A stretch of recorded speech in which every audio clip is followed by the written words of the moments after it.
those 18 years I've been telling you to be a good moral person, now there's an exception, right? And here's when you need to cheat. And all of these points should be emphasizing the bankers knew, and it isn't just the bankers, the accountants, the appraisers, the attorneys involved in this. They all knew, and they knew early. That's why I've been emphasizing this stuff from 2001, 2004. I mean, the stuff in 2007 is late in this regard. And often, this is something we try to get across to people in criminology, pervasively corrupt trades, they don't hide it very much. They call things liar's loans, right? That's what Alt-A loans were often called in the marketplace, liar's loans. Now, how hard is it as a regulator to say, excuse me, IndyMac, your business plan is to make all liar's loans? Okay. Why not? The stuff going into these CDOs in my era, in the 80s and early 90s, literally, the trade called it toxic waste. How hard is it to say that toxic waste is unlikely to equate to AAA? Right? These things were quite easy in many regards, and that's why you have a situation where there's essentially no heroes within the industry, the professions, or the regulatory ranks. Now, there are a number of progressive types going, aha, this is really bad, and such, but not much in the trade. It isn't just this crisis. In the savings and loan debacle, there was the inevitable national commission to look into the causes of it. I was the deputy staff director, and it reported at the typical large failure, fraud was invariably present, and they meant control fraud, right? The Treadway Commission found control fraud, they didn't use the phrase, but they described it the same way, in 80% of the SEC enforcement cases that they studied. We have a member from Russia. In other parts of Eastern Europe in particular, they developed a term to describe control fraud and how it took money out. It was called tunneling. Right? Enron, WorldCom, that whole ilk, remember? 2001, 2002, 2003, $7 trillion loss in market capitalization in the United States at its peak values. A whole wave of accounting control frauds. The Washington Consensus, with privatization, brought this whole scale to much of Latin America, which is why you see many Latin American leaders who are so hostile to privatization and to the United States. Backdating options. We have good statistics on this, and it's somewhere in the order of 20% of all publicly traded companies backdated the options for their top folks. And of course, I've just gone through the non-prime mortgage fraud in this scandal. We don't have to sit back and let this happen. And even after the fact, we don't have to sit back and let people get away with it. In the savings and loan debacle, we had more than 1,000 felony convictions of what the FBI and Justice Department called priority cases. In other words, this is not Fred and Mary ripping off $300,000 from a savings and loan. This is a senior insider involved. More than 1,000 felony convictions, and most of them actually did prison time. That's the greatest success in white-collar crime prosecution ever. But we had roughly 1,000 FBI agents working.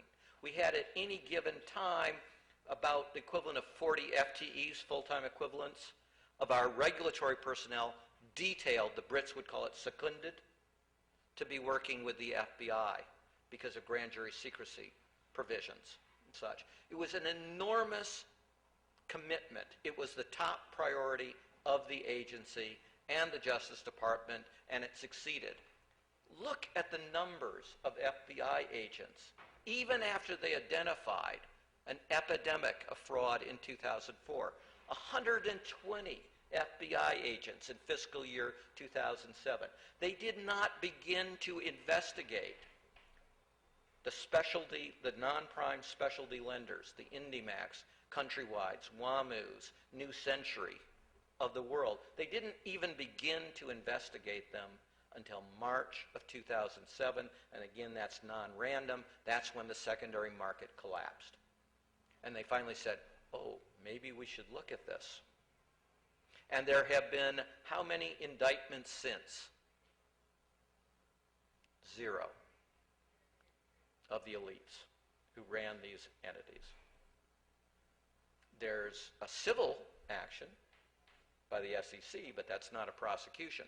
And of course, you can't get a conviction without the indictment or the plea deal, and there have been none of those as well. And part of this is timing as well, because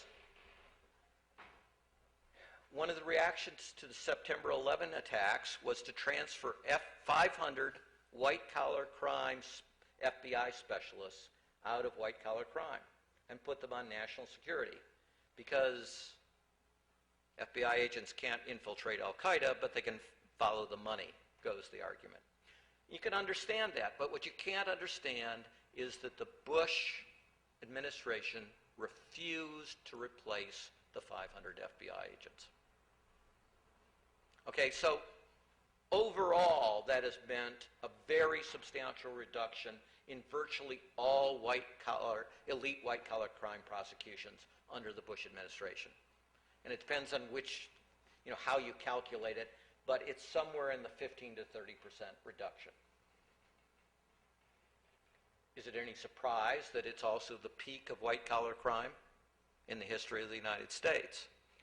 But then there was a timing problem. Remember I mentioned Enron and WorldCom, which people tend to have forgotten. Well, the first big, among the early prosecutions, was Health South, where Scrushy was an obvious control fraud.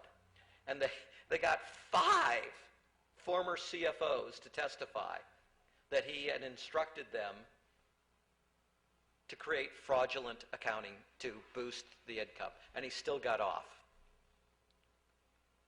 Well, this is a tremendous embarrassment to the FBI, and it was gearing up for the cases on Enron against Lay and Skilling. So the Lay and Skilling and Enron team, they put over 100 FBI agents on that alone. Remember, 120 FBI agents nationwide working on all mortgage fraud. But it isn't just the number of agents. When is this case going to go to trial against the Lays and the Skilling? That takes years. You have to turn all kinds of folks in our language, to get them to plead so that they'll be useful witnesses. So your actual trials are occurring in dates like 2005, 2006. So just when this mortgage fraud epidemic is going absolutely berserk, the few agents that are left after the cut of the white-collar agents are overwhelmingly being put on things like Enron and WorldCom. And guess, if you were a lead prosecutor, where would you put your best agents and prosecutors after the embarrassment of Scrushy? They were working the Enron. You know they're working the Enron and the WorldCom cases, right? And that's perfectly rational, but it meant that this whole effort was like throwing grains of sand into the ocean and trying to fill it up, right? You have 120 FBI agents. They have no organization. They're not looking at the major lenders. Yeah, they get some convictions of people who have ripped off $300,000, $400,000. Is it going to do anything when there's 62,000? And that's just the referrals, and the real number is 10 times that, for the reasons we went through at the beginning of this presentation? We do 800 cases a year, but we get the equivalent of about 600,000 a year. It's just ridiculous. And the FBI then compounds it. This is the type of thing that happens when you don't have enough resources. They partnered, and they use this word, with a mortgage banker association.